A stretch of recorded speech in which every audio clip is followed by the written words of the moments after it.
The Short Game is listener-supported on Patreon. If you'd like to support the show and join us on our Discord, head to theshortgame.net or patreon.com/theshortgame.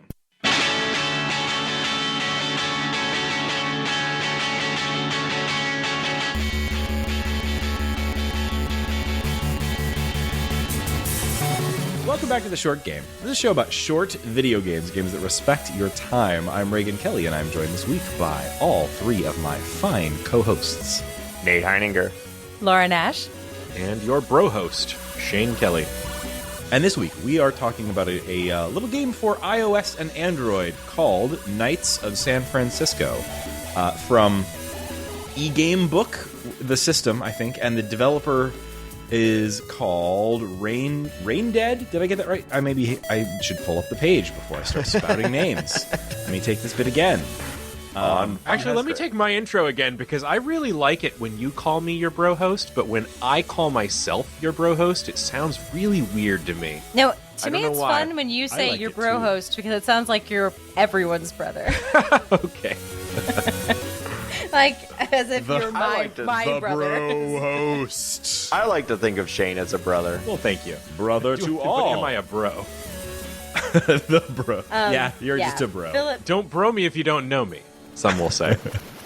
And this week we are talking about Knights of San Francisco, which is an iOS and Android interactive fiction game from a developer we've talked about before in the context of IFComp. This is from Philip Hracek and his new development studio, which he has called Rain Dead Games.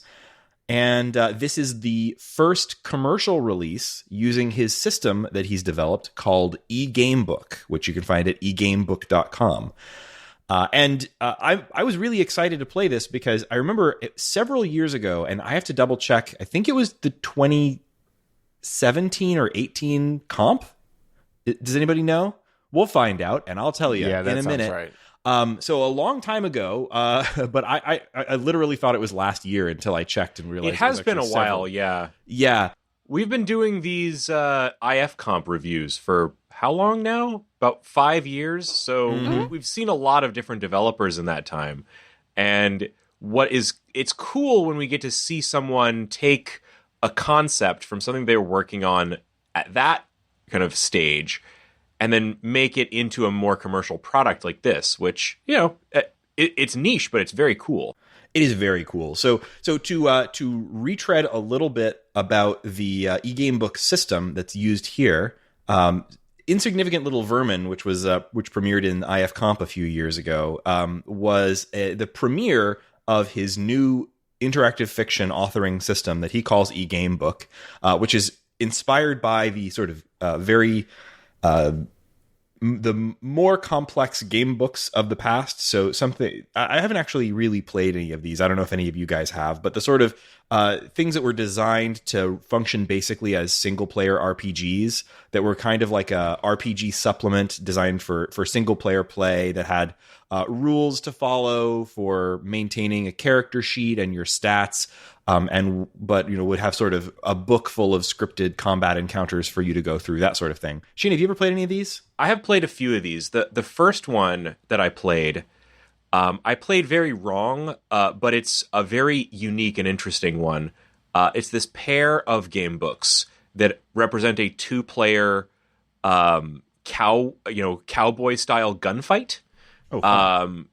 Yeah, so that one is one I'd love to play with either of you guys at some point. It's a really neat little pair of books where the goal is to just sort of, you're basically, it plays out kind of like Battleship. You're calling out like what you're seeing to the other player and then taking a move until someone, sees someone else, and there's sort of facing rules as well. So it's kind of a gunfight. So that's one game book. That was pretty odd, but it represents this kind of attempt to simulate combat that is kind of typical of this kind of game book. And then the other thing that we've played is sorcery. I think we covered that on some episodes, right? So I don't think we've ever done a full episode on it, but we've definitely It's way talked too about long.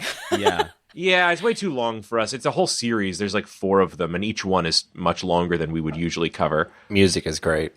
Yeah, sorcery is really cool.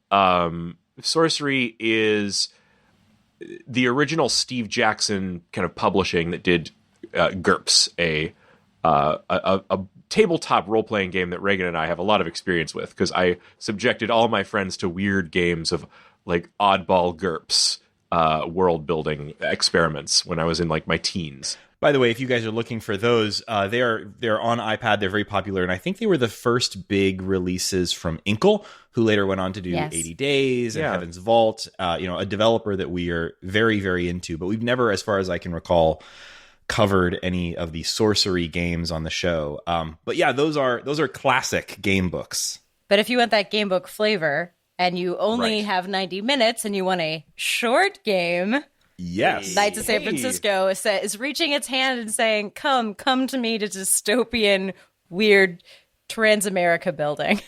Yeah, which is perfect for me. I have never had a real big desire to play those, both the physical game book games or even the digital ones. But this game was kind of what I hope everyone who has a great IF Comp game eventually does, which is turn it into a super slick, well-produced with fantastic, crazy music app that you can play through and make it engaging and interactive like this. This was such a cool next step for what was a really cool IF Comp game. And I really enjoyed this. And it was, I actually, to some degree, I wish there was more of it. Normally we're like, these games are too long. Part of me was like, I hope this is just like the first chapter or the first version of this and there's going to be more, because I enjoyed it so much and it actually felt too short in a couple ways, but we'll talk about that later. But I really enjoyed this game. Yeah, looking at the website and I subscribed to his like newsletter and whatnot from the developer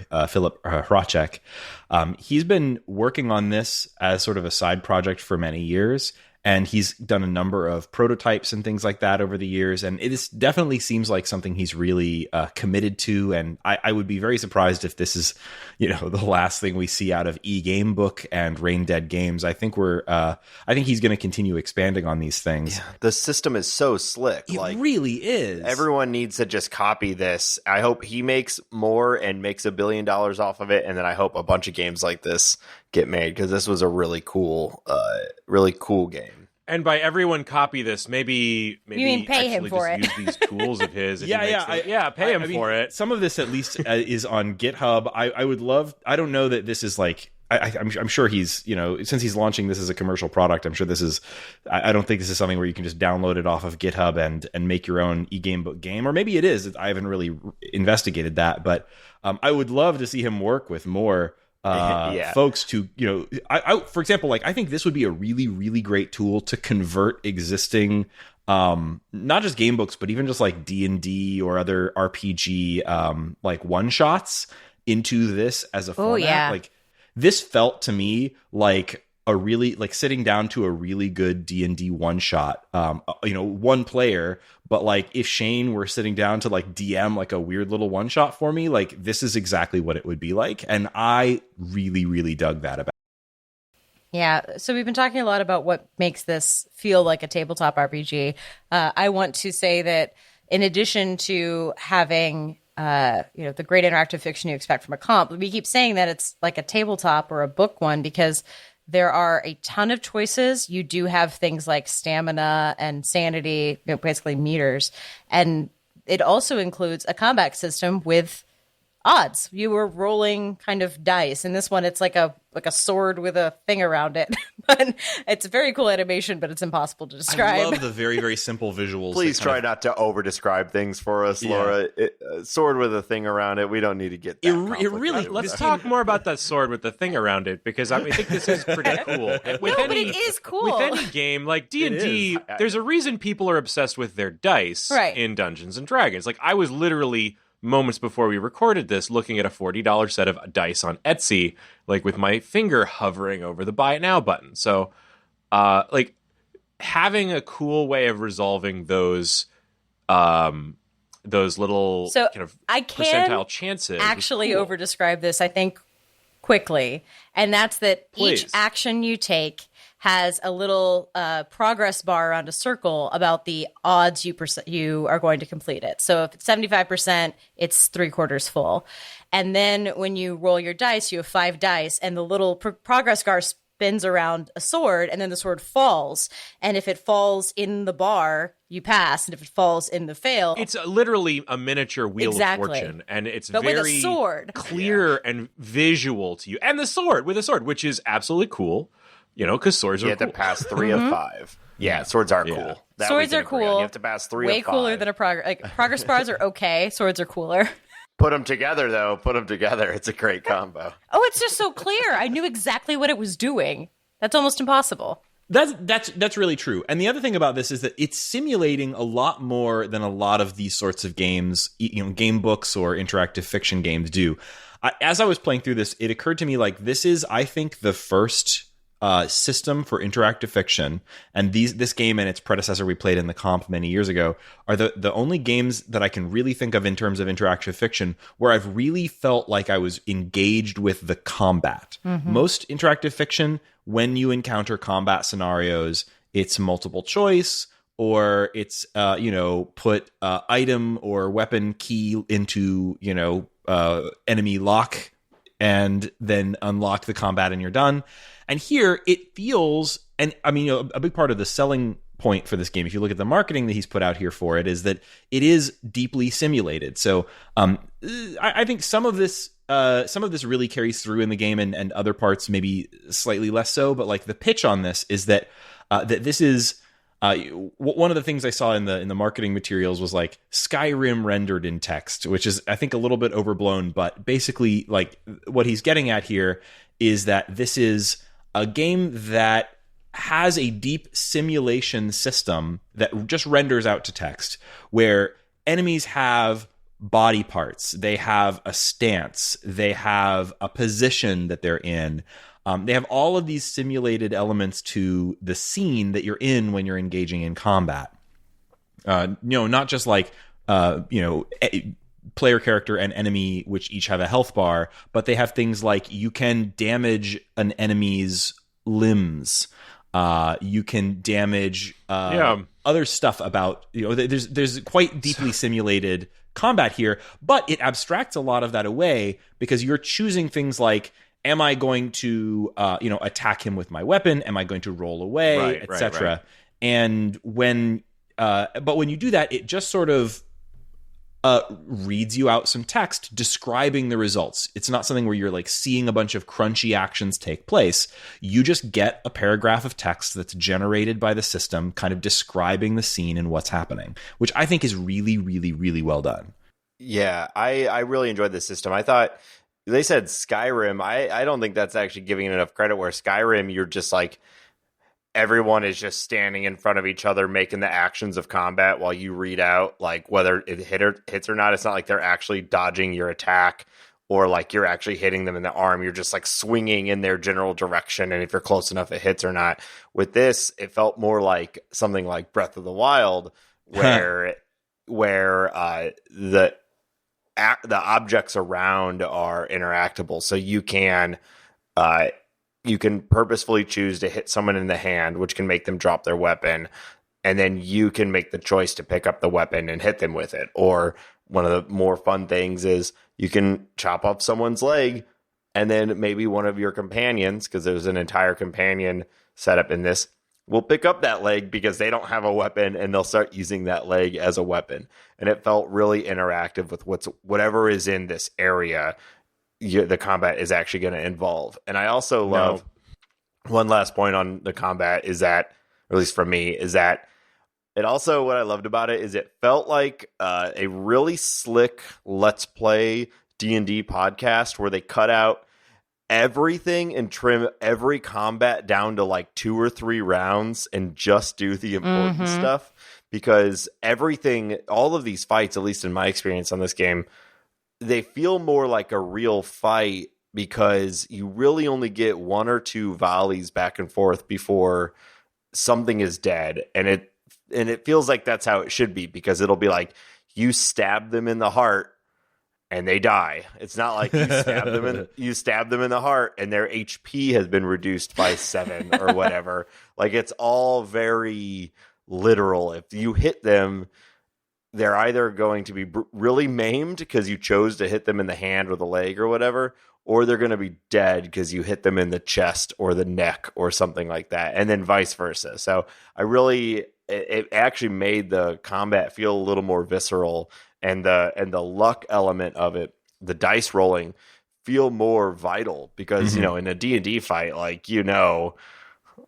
unless the fight's been going for a long time or you're particularly down on resources, like, these are going to go for a while, and any one hit's not necessarily going to end it. But this one, you just walk up and you just cut someone's head off on your first round. Given what you're saying there, Nate, about the fights being so quick and visceral, which I think they are, which I think is absolutely the best thing that this thing does in the fights. Like, the funniest thing, and this is true in a lot of game books, but in this, it's you get in there and you're like chopping off arms and legs, and then immediately you're picking up the item. It's like, oh, here's a leg. And that's where things start to really go weird, because the way that this game handles items is in some ways just hideously broken, in some ways like totally hilarious, and in other ways just like, like really creative. So, but like, yeah, there's definitely some very bizarre results that you could start to get in this game when it's related to the item system. So I want to talk about that later, though. My favorite is like the item pass around that happens after you have a fight where you kill like 3 things, and so it's like, you pick up the left leg and hand it to whoever. You pick up the right leg and hand it to whoever. You pick up the trident and now you have a trident. And it's like, just this little like loot swap that you have no control over. No, you're just picking up stuff and like passing it around. It's like, dude, there's no is a hatchet better than a dagger? It's like, well, he dropped a hatchet. You have a hatchet now. You're going to hold a hatchet. I had no choice. Sometimes there are items that the game seems to think are weapons, but were maybe not. Like, I picked up and killed people with a suit, like a suit of clothes that I was then using basically like it was a sword. And just some strange I stuff put like on that the suit, so yeah, I equipped the suit as a weapon, or not as a weapon, as a armor or something. I think this one of the touted features is that like everything is a weapon. You can pick up items and it becomes a weapon. And I'm sure there are edge cases to that don't work. But for me, I actually had some interesting serendipitous like moments that felt really smart with that. For example, there was a part where I picked up a painting and used it as a sword. A shield. Or, excuse me, not as a sword, as a shield. Yeah, and that felt great. Yeah. Like, it was like, it made sense in the moment, and it was cool. And I eventually discarded it, I think, but it was it felt really cool, like as a little like simulation-y thing where like there's these items around that you can use in various ways. So yes, it has the potential to be broken, but it's cool. Yeah, and there's special uses for some of those, like the picture that you mentioned. If you fight a particular enemy, it's like an undead, and it sees its family in life in the picture and reacts to it. And if you go back to the villagers are like, that's a really nice painting. Yeah, you're just walking around. The description of yourself, I had that same thing, Laurie. Went back to the town, and you're like, wielding a katana with a painting just like hung in front of you that is like around your neck or something, and everyone reacts to it. I love that they make I have to imagine this was intentional, because they make a point really early on about the katana being like a particularly powerful weapon, and that's cool. That's a cool like vibe for a game. And I got the katana really early. Same. And then like 3 rounds later, I had replaced it for like a cool axe. Oh, that's funny. I kept the katana to the very end. I killed the end boss with it. I couldn't. I just auto swapped. It just got swapped. Yeah. And I had the same problem. I wanted to use the katana more. One of my companions got it in a fight. Somehow, I think I dropped it, and my companion picked it up, and then he had it for the rest of the game, and I was like, well, that's cool, I guess. Yeah, you get the cool weapon. But I got, a trident for a long time, which was a lot of fun. And yeah, I did not choose to not have the katana anymore, and I did not choose for my companion to have it, but it worked out. So we're talking so much about the mechanics, and we do need to eventually talk about the story of this game, which is, it's fun. It's a bit light. It's a 90-minute game, but I want to talk a little bit more about some of the mechanics before we get off. The setup and presentation of the story is really cool. Yeah, that is. Yeah, a couple more things about the format and presentation. I absolutely love the way this game handles saving and loading saves. It's so slick. So this game, is presenting you text. It's continuing to add new text. And this is a small thing, but the way that it presents new text is phenomenal. You've got this skull button at the bottom of the screen that you click, and it just advances the text one sentence at a time. And I just loved the way that worked. It's a different style to if you played 80 Days, it's similar to that. I was going to say the same thing, Laura. Yeah. Very as smooth as 80 Days, which is a Absolutely. very high bar. Really is. Less visual, obviously. That game had a lot of very fancy art. This is all text or with occasional illustrations. Yeah, like comic book illustrations. Yeah, the illustrations are nice. But what I was going to mention about the saving and loading is that as you make choices, you'll have these light gray text as part of the scroll of the story that are your choices. And you can scroll back up through the story, I think pretty much unlimited distance if you want. So it cuts off at a certain point. You can't go all the way back to the beginning once you've had several longish play sessions like I did. Well, for a phone game, I don't know what I'm describing as a longish play session. Yeah. But I did get cut off at a certain point. From the I'm sure there's a limit. Gray text, but you can reset through the menus. Yes. Yes. Yeah. But That's true, the key thing here is that anytime you make a choice, that becomes part of the sort of scrolling record of your game that you can go back and read through if you want. And you can scroll back up, tap on any gray text that represents one of your choices, and basically undo back to that point. And I loved that because occasionally I would make a choice, I'd play through a few rounds. Maybe I did badly in combat, or maybe it was something I just was curious about what an alternate path might have been. And this game is all about letting you very quickly experience the story you want to experience. If you want to roll back a save or something, it makes that very simple to do without wasting your time. I really, really, really like that about the interface. I think it's that great. The interface is one of its huge strengths because not only is the save super easy, but things like choosing your actions is very easy. You can always see the probability of something. You can click on them and get more information about the item and how probable and improbable it is. Well, that is good, This also extends to inventory, where they've got this kind of tiered system where you can choose something, 1, 2, 3, go, make decisions in a sequence. All that's just very easy and intuitive. It's not fancy and it's not clumsy. It's just very straightforward. And I really appreciate a straightforward interface because sometimes games get a little too cute. And this one's just nope, it's about the story. It's about the actions. Go. Yeah, it really doesn't look like a game. If you were to just look at this, it looks like you're maybe reading an article on the internet and there's some dots at the bottom of the screen. So this is the sort of thing that the presentation takes a back seat, but when they do kind of make it come forward in the form of pictures that they show you, or the map, or the sweet skull at the bottom of the screen, or really the sound, I think that the way that they present that more, I don't know what you call that, the stuff that's not just the text, it really is done with care. The heads-up interface is the HUD. Sure. That's it's hard to think of. It's like a book with a HUD. Yes. But, so we've been... We were talking about the story, though. And it's funny because I wanted to talk about a mechanic, but I can't because we actually haven't talked about the story. You're a necromancer. That is the best hook, honestly. It's such a good choice. Yeah. Or a neck, as they are called in this world. A kind of a amateur or young necromancer, maybe an apprentice. A child. Yeah. Yeah, a lot of references to being very, very young.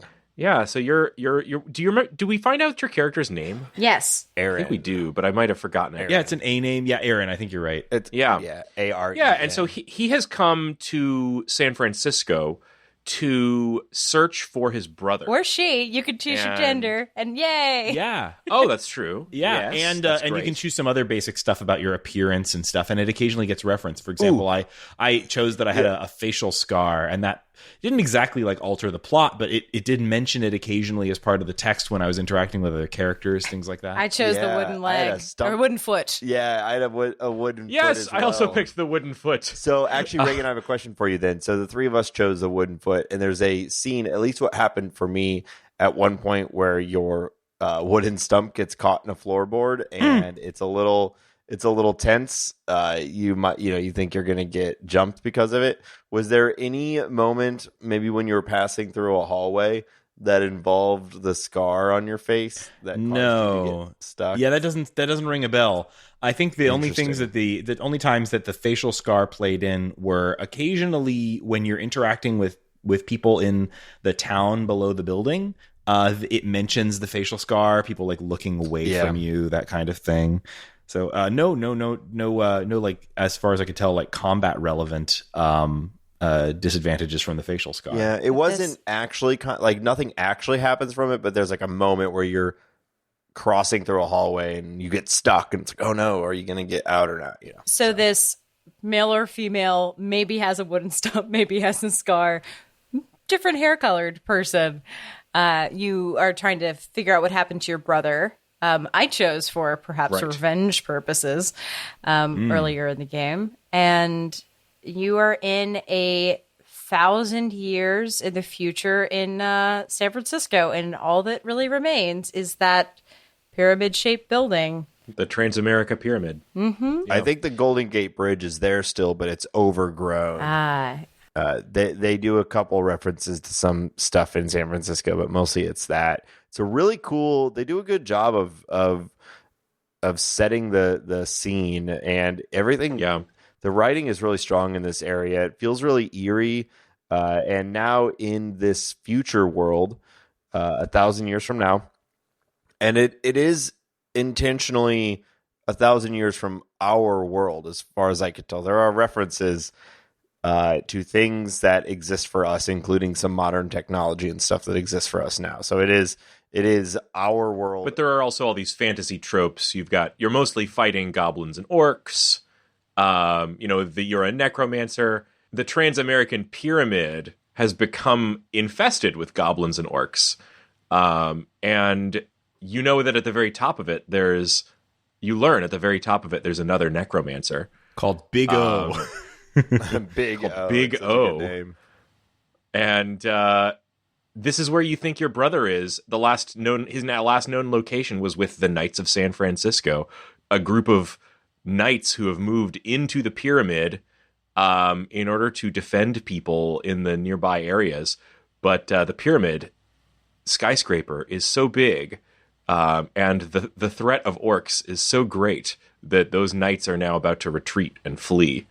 The writing of the game, including things like Big O, kind of made me think of the Fallout series, and specifically Fallout New Vegas, where utilizing buildings for different purposes are now being utilized by a new set of people or things in a totally different way, or in this like strange apocalyptic hierarchy. Like, I loved the setting of the pyramid because there's like different areas for different people to live in it, and somehow like the top floor and the top floors are infested by orcs and goblins and the Big O. But then like the middle floors, there's a little farming community, and then in the bottom floors there's like a cult, and people are farming off the side of the building, which is a cool touch. Like it really felt strange and a unique setting for like essentially a dungeon crawl, right? You got to, you're going into the tower and you're working your way up through the tower in order to find your brother, and your intention maybe changes and grows as you continue through the tower. Yeah, it seemed like there's also been an effort to use the actual architecture of the building. Like I looked at some stuff up on Wikipedia, and it looks like the elevator shaft is in the correct spot, and like the observation decks is on the right floor. Like this seems like someone who, if having been to San Francisco, he has clearly looked up a lot of it. Yeah, I believe he lives in. I mean, I don't know this guy's biography exactly, but I think he's Czech, and he's lived in, I think, the UK, and now currently lives in San Francisco. Yeah. If I remember that correctly. Well, it's awfully specific Twitter or something. If But yeah, He's it's not clearly local. like a building that he's like interested in, and it is a good fit for something like this. Something about a massive skyscraper pyramid, 1,000 years after all the modern people are dead, is a pretty good hook if you're building this kind of thing. And I think the whole setup I think works well. Like if you were like pitching this as like a D&D adventure or something, I think it's a solid one. I liked the setting quite a lot. I want to kind of think about the dungeon design that is this game, because I kind of think this follows just really good D&D dungeon design, right? You have a good D&D dungeon has like certain attributes. The first is when you get there has to be a gatekeeper, right? There's usually in dungeon design a reason that other adventurers haven't gone in here before, right? And in this case, the gateway of the dungeon is really getting up past those lower levels of the pyramid, right? And it's the threat of the orcs. And then when you get past that, then you usually have past the entrance or guardian, you'll usually have some kind of puzzle or role-playing challenge. And here they kind of have both. They have the role-playing challenge of finding your brother and like reuniting with him. They have some puzzles. I didn't really figure out some of the puzzles. Did either of you do anything productive with the North Skull? No, I thought that was a really cool item and just concept. To kind of set that up, there's this you find a weird magical compass outside if you engage in a particular combat encounter, you kill a goblin and you get this bizarre stone that functions as a compass and always points towards the building, and in fact it points towards a particular room in the building. And when you get there, you find a weirdly enchanted and augmented human skull that is, I guess, puzzle spoilers here, guys. Oh yeah, sorry, I guess is that a puzzle spoiler? But I ran into that. I mean, it's an exploration challenge, I guess. That's where my interaction with that ended. I thought, like, this is a cool thing. Like, I found this weird enchanted skull. What do I do with it? And then it never came up again.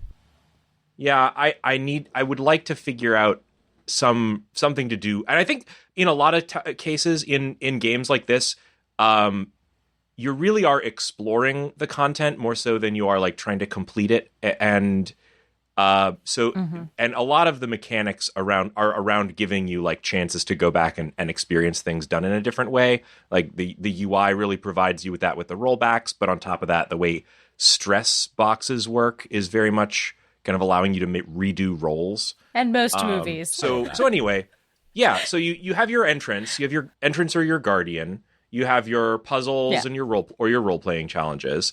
Then usually you're going to have some kind of trick or setback. I don't know if I really found that in this game. There's some setbacks like with your brother, but then some big climactic battle or conflict. I would say maybe the setback would be the big orc that you have to take on before getting to the climactic battle, right? And then there's usually some kind of reward or revelation or twist at the end. And that's like the basic structure that all D&D dungeons tend to follow. Or sometimes you can blow that same structure out to campaigns, but like those basic 5 things. Yeah. In a lot of movies too. The end of the second act has to be everything sucks so that the third act is triumphant. Yeah. Yeah. Well, most movies don't tell you to stop watching until you've solved the puzzle. But True. But apart from that, yes. But yeah, so like that. But that is definitely how this game book plays out. Like, it is that same kind of classic adventure design. So if you're into that kind of thing, I think this does it really well. And I really liked the ending. Which I guess we won't talk about without a real hard spoiler break. Yeah. Before we do, I'll say another thing that made this feel more like a D&D one-shot or a D&D tabletop game is that there was a lot of meandering into rooms that really didn't do anything. Like, that's not a thing I normally experience in interactive fiction. There were rooms that you just kind of went in and it was atmosphere. There were rooms you could look around, but currently at the moment there wasn't an enemy there. It felt like the enemies were tracked on their own systems and that they were going to do their own things. And I could walk into a room and they weren't there. It's great. I loved the map and the hint and the system that the map deployed. I've talked in previous IFComp games that I'm generally not a fan of parser games for a lot of reasons. I think they're awesome, and I'm impressed by anyone who can make those games. But for my enjoyment, I'm not a huge fan of them. And part of it is that like I just am not great at the like personal map making of those games and things like that, and like keeping track of all that stuff. It's just not what interests me in those games. And so in a game like this, they have presented you a really cool map, which is basically a world map, as you can see the tower and you can see a little bit in front of the tower. And you can go to the map and you can see where you can go every time you enter, or most of the time when you enter into a room. They will give you a description of the room, and you may or may not unlock a description of the next place you can go to. And when you go to the map, there'll be a little line leading out from where you are to a room that has a big X on it, indicating you've not been there. And once you go to it, it'll have a check mark. And then if you go back to the map, sometimes those rooms that had a check mark will switch to a little clock, indicating that something in that room has changed since the last time you went there. And I think that's so cool. You still have to make the choice to go there, and you have no idea what that change is going to be. Sometimes it's incredibly simple, and it's like literally like, yeah, the last time you were in here, there were a bunch of alive orcs, and now there's a bunch of dead orcs. And it's really simple like that. But then other times it's a bigger difference, and it's worth your time to check out. And I really like in a game like this where it respects your time, and you know if you're going to backtrack, like at least there's going to be something there for you to look at, and you don't really need to like something new, and you don't necessarily need to just unpurposefully go back into rooms. Now there might be reasons you are choosing to go to a room because you think there might be something cool that's not necessarily indicated by that, but for the most part, like you're only going to rooms if you need to. And I just thought that was really cool, and it looks really nice. I'll say that I went back to rooms for two different reasons. And one was because the clock was there, and the second was just as you can't control what weapons you pick up, you also can't control who you're raising from the dead. So if multiple dead bodies are there and you want to change bodies, you might just resurrect the same person you just switched out. So I would go back to old rooms, dump my body, get the new text, and then go back and pick up the new body of the better person. Yeah, we didn't mention that.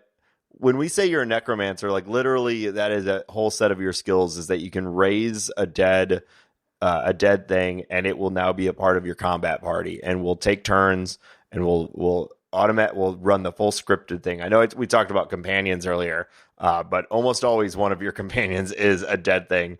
And one of the funniest little bits is when you try to resurrect something in a room where there's nothing to resurrect, you resurrect a dead insect, because according to the text, there's almost always a dead insect just sort of nearby. Wherever you are in the world, there's probably a dead insect around you. And it's like, that is probably true. Right now, within 10 feet of all of us, there's probably a dead bug. I wound up wasting 2 of my necromancy charges, which are kind of your sanity pips, the little dots. I wound up wasting 2 of them, one on a fly and one on a bee. I got a bee and an ant.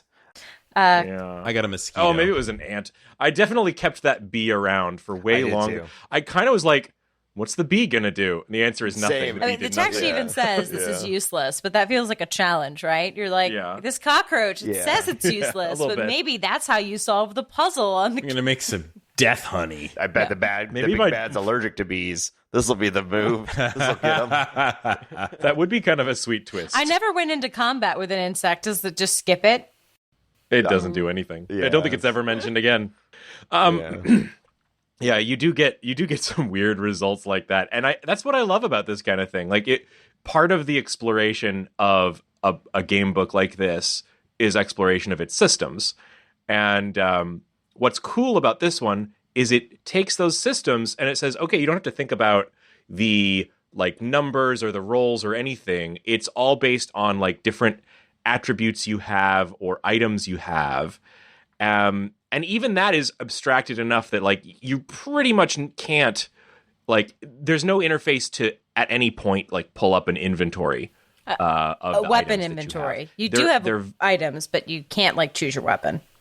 You do have a button to bring up items, but most of the items you're carrying are like weapons, Food. like that painting, right? Or food, or legs of enemies that you've severed, and all that stuff is hidden. Yeah.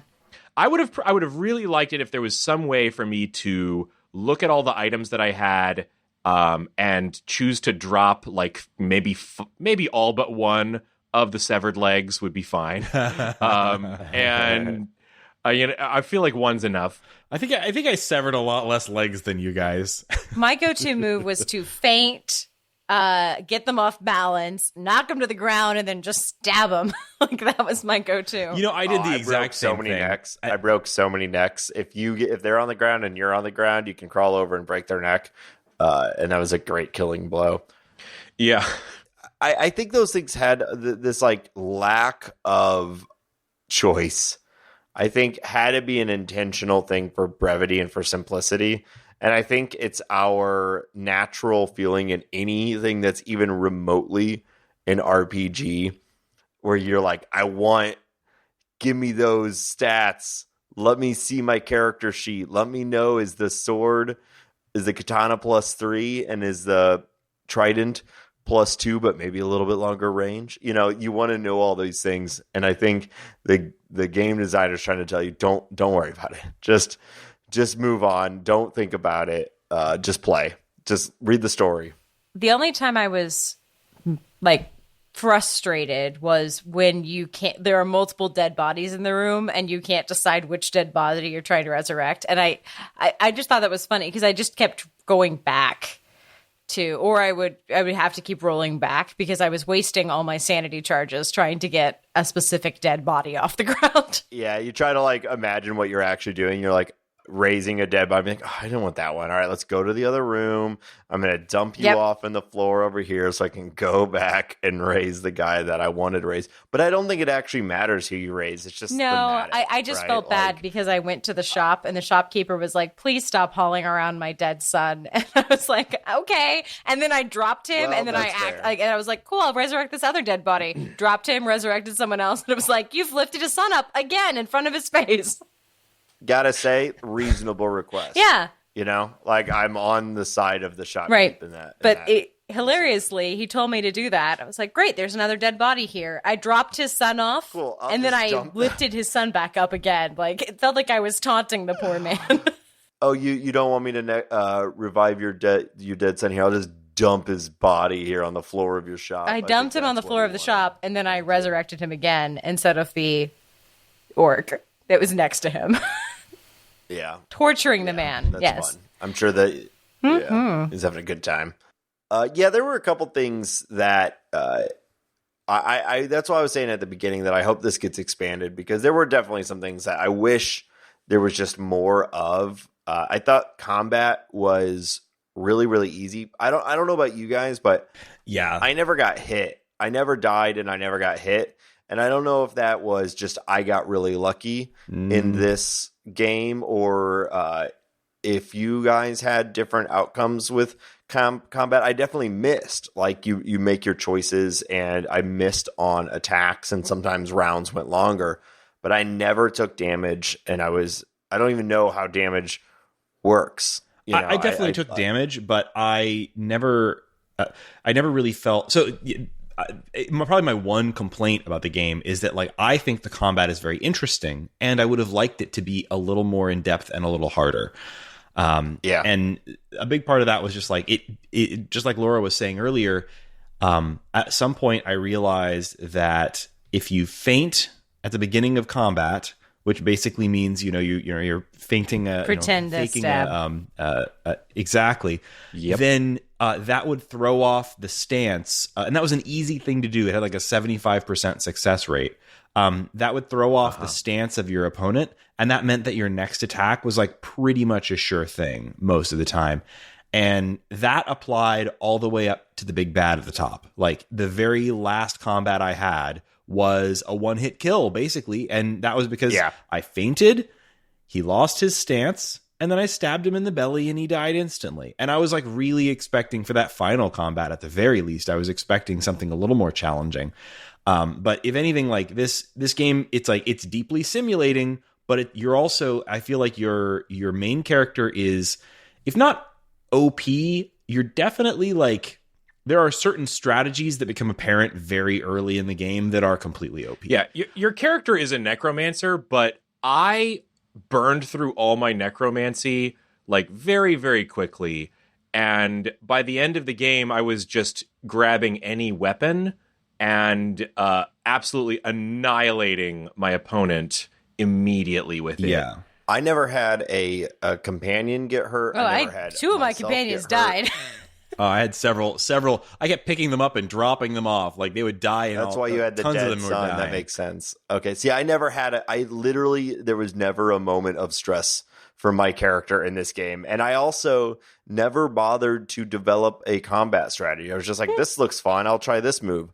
I'll try this move. And I still never got hurt. In fact, one thing that's really cool that I like there's an extras tab on this game, and there's a random combat simulator. And you can play it, and it just drops you into combat with a random enemy, which is a very unique feature for a text-based game to have. Right. I don't think I've seen one with anything even close to that. I thought that was very really weird. cool.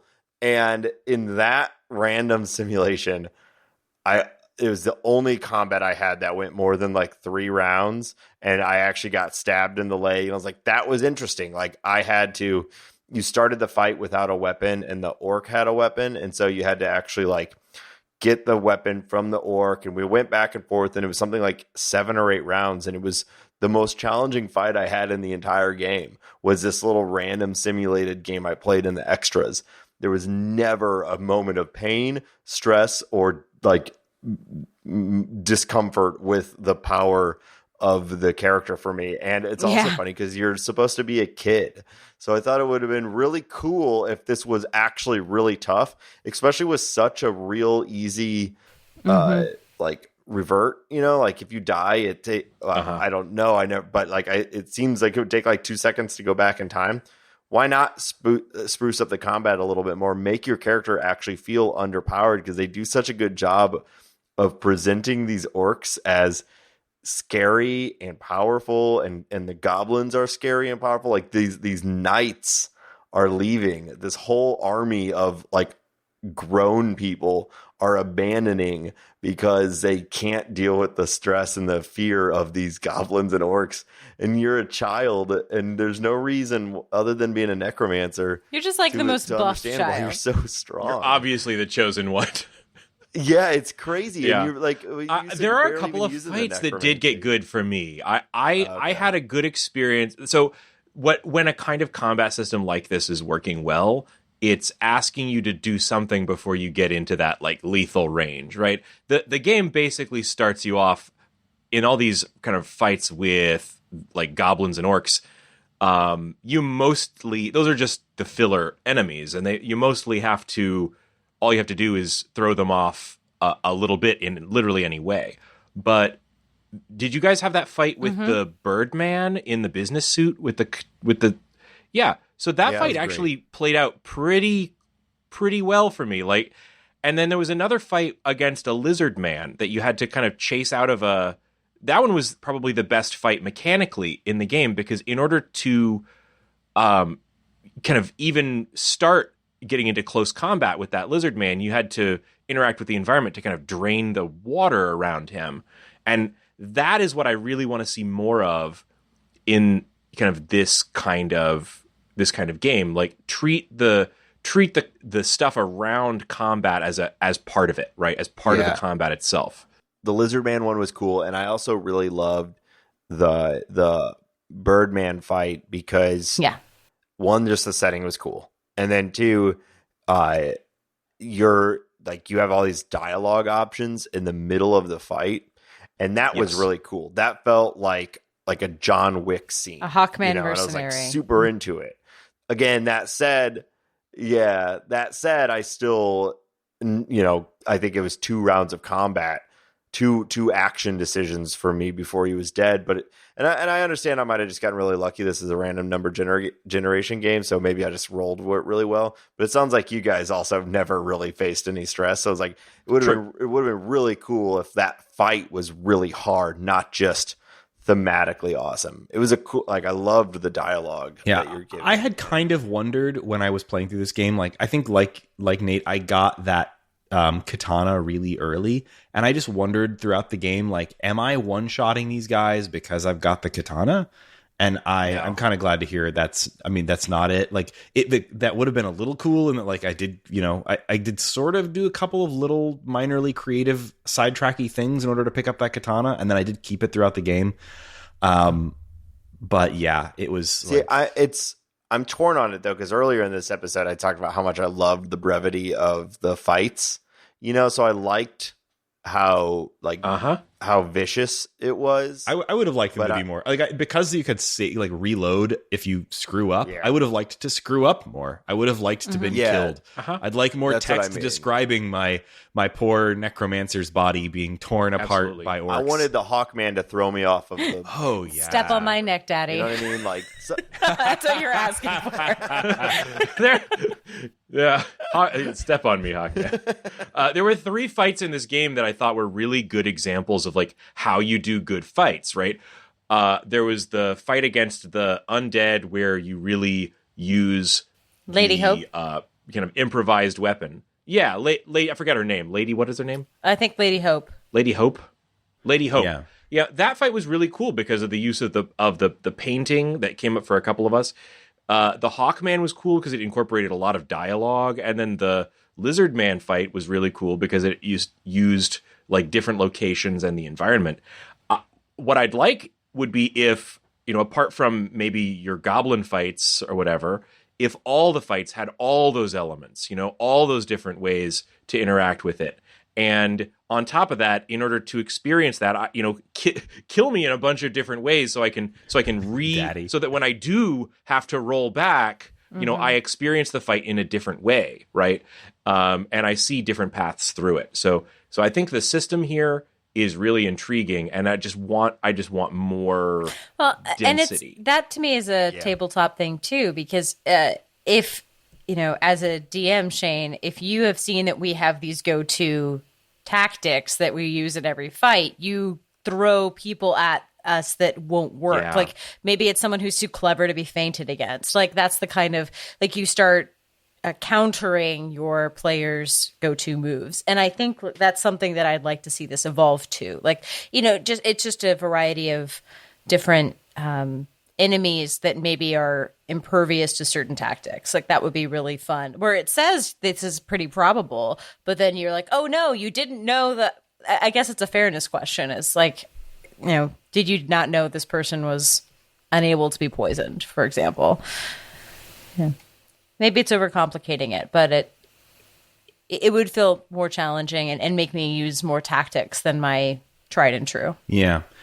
So apart from all the combat and all of the story, we haven't really talked about, I know we talked about the presentation, but we haven't really talked about the music yet, which I think is really deftly done here. It's not exactly responsive to your actions. At first I thought it was, because there were a couple of serendipitous moments where, like, it did a really cool track change just as I was entering combat or something. And after playing it a while, I'm pretty sure it basically has like a selection of like a playlist of 5 tracks that it cycles through as you're playing. It might be 5. I might have miscounted, but they're really good tracks. Goes real hard, really guys. Well chosen. Yeah,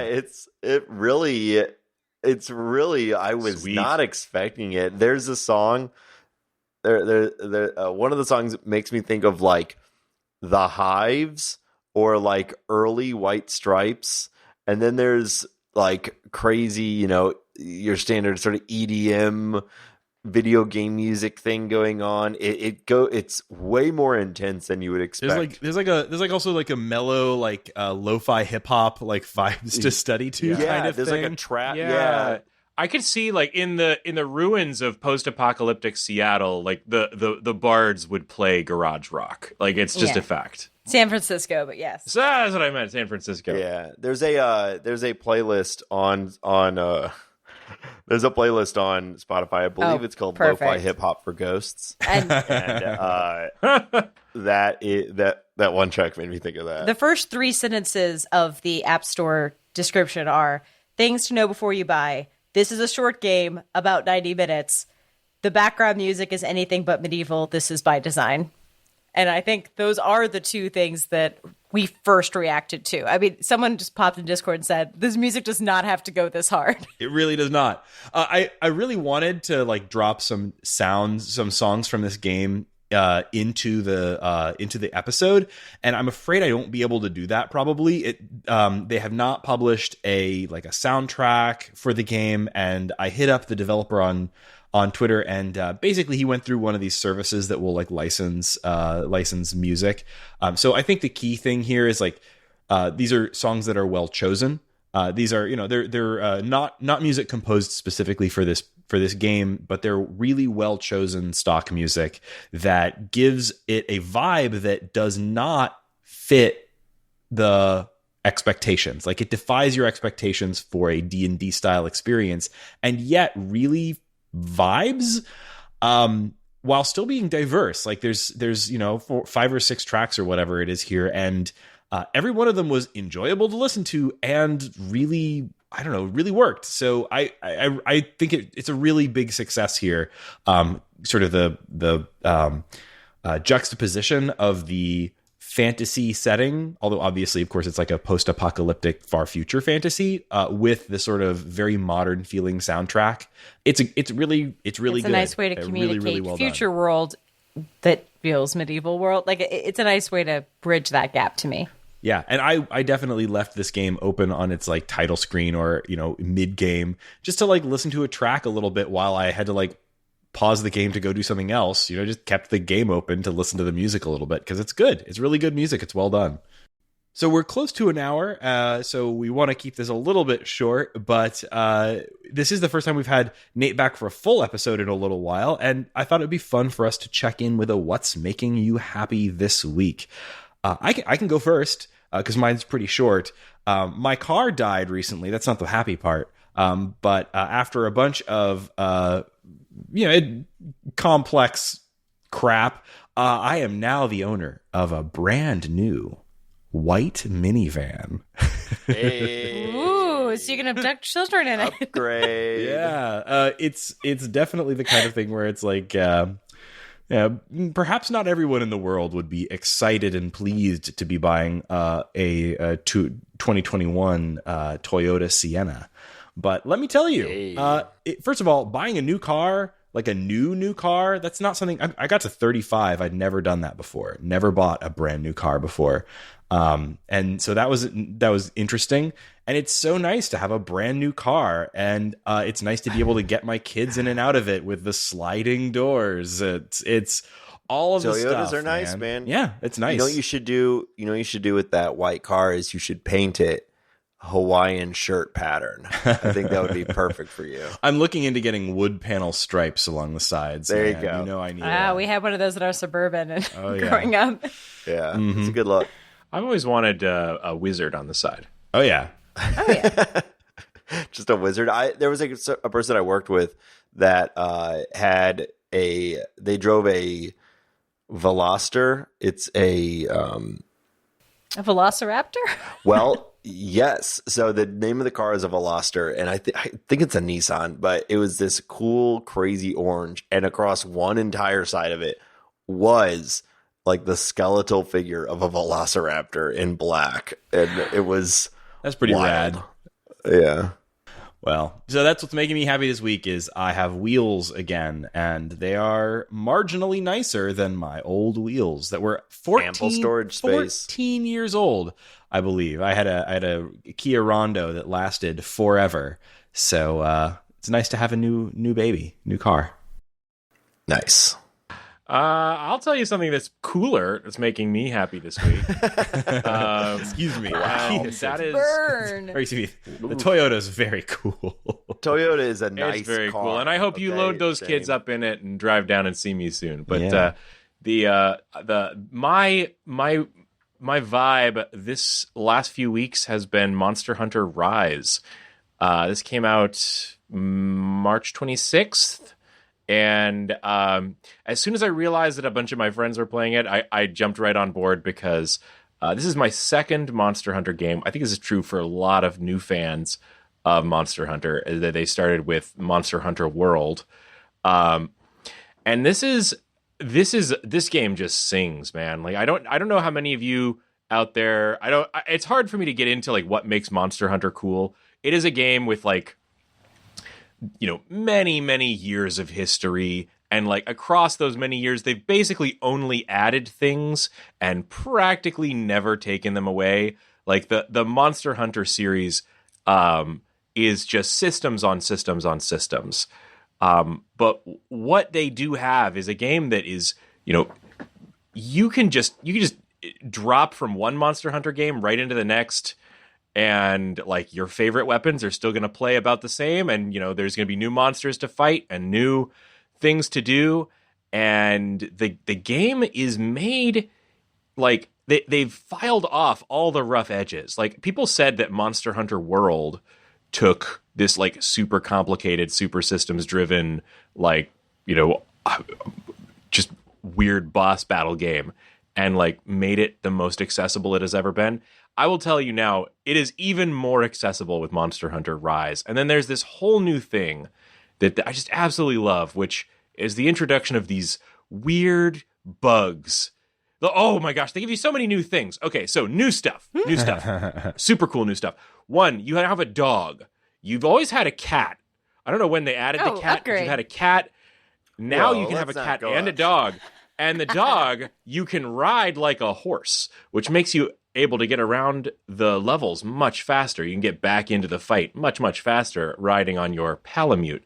And then the other new thing is called a wire bug. And these are like bugs that you can use to like make ropes that let you swing around like Spider-Man, and also you can use special attacks with them to like wrap up the monsters and then ride them. So that absolutely rules.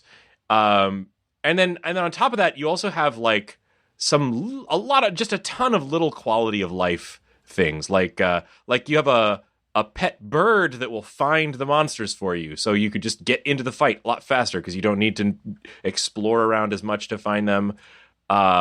Just so many niceties in this. Like you could just get to any point on the map just instantly. If you have any inclination, playing this game online with friends is an absolute ton of fun. I'm hoping to do so after this call, get back on Monster Hunter. So, not a short game, but a really good one.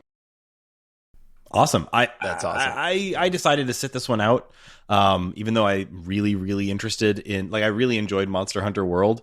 But I'm sitting it out just because I do not have time for Monster Hunter in my life right now, because it was quite a hobby when World was out, and I just, you know, it's too complicated of a time. I am the most casual of casual players here. I have a friend who's Hunter rank like 150, like literally 150, and I was at 3. And the thing that is cool though is they have it set up so that like no matter who you're playing with, like there are incentives even for the 150 person to play with me, the level 3 person. So the game is set up for fun and fun online play where like even as a newbie I don't feel like weird to be in you know, like I'm dragging people back or excluded for that reason. So very cool. Good. I'd love to be at the production meeting where they're like, you know, one person was like, hey, I know we're the game with cats, and like that's a big part of our brand. But what about, stay with me on this one, dogs? And you know, like half the room was like, no, fuck you, we're the cat game, you know, and half was like, finally. I think the determining factor is someone said, you know, the cat's not going to let you ride. And it's like, yeah, the cat's not going to let you ride him. No, you got to go with a dog if you're going to ride. And can you pet the dogs?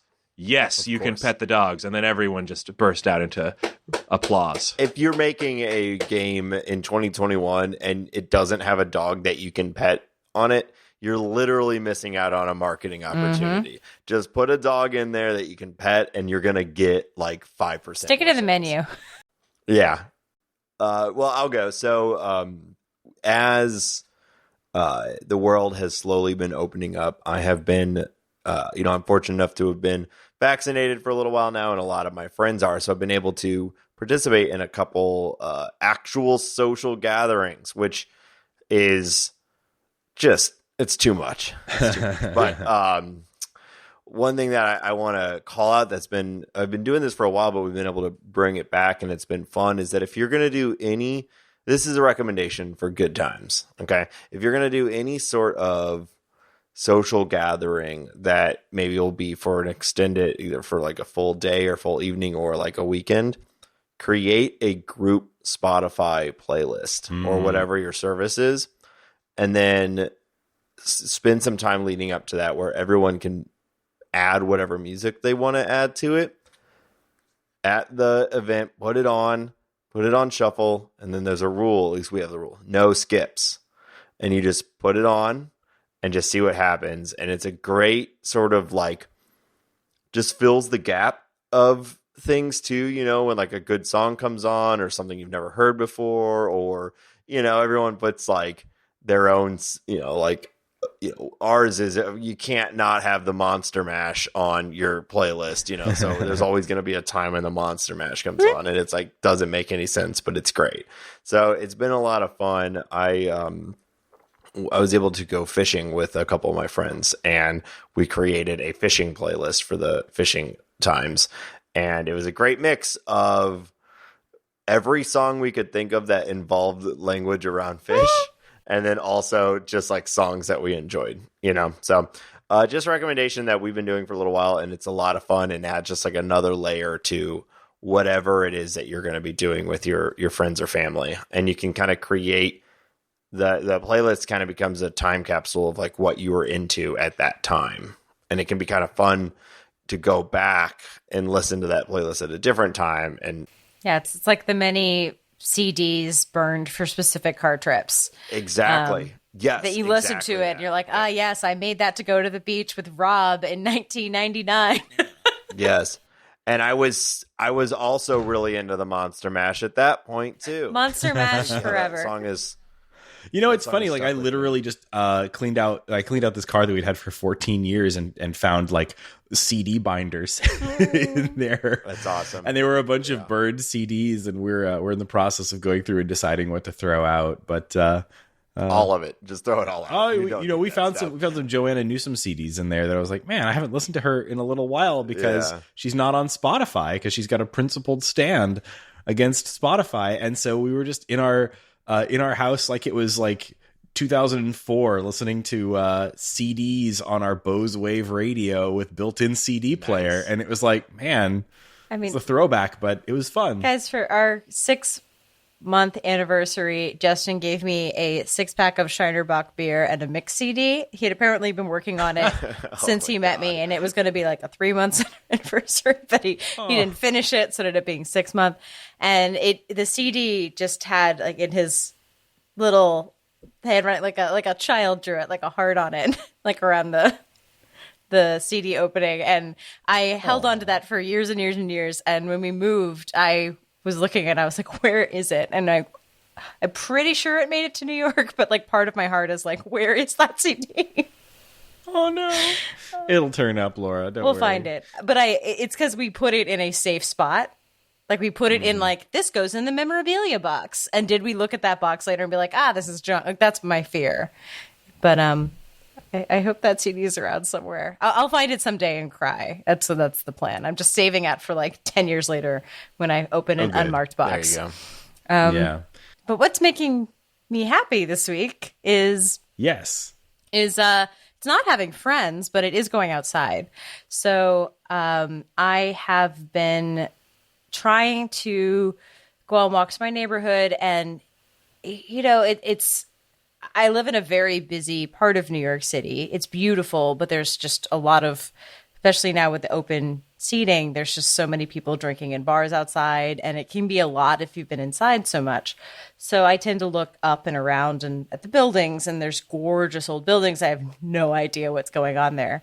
So I got a book that is clearly for tourists called Walking Broadway, and it is just the entire stretch of Broadway, all the way from the bottom of New York, all the way through Harlem. and it just describes all the buildings on it. So it's just a walking tour of going in a straight line.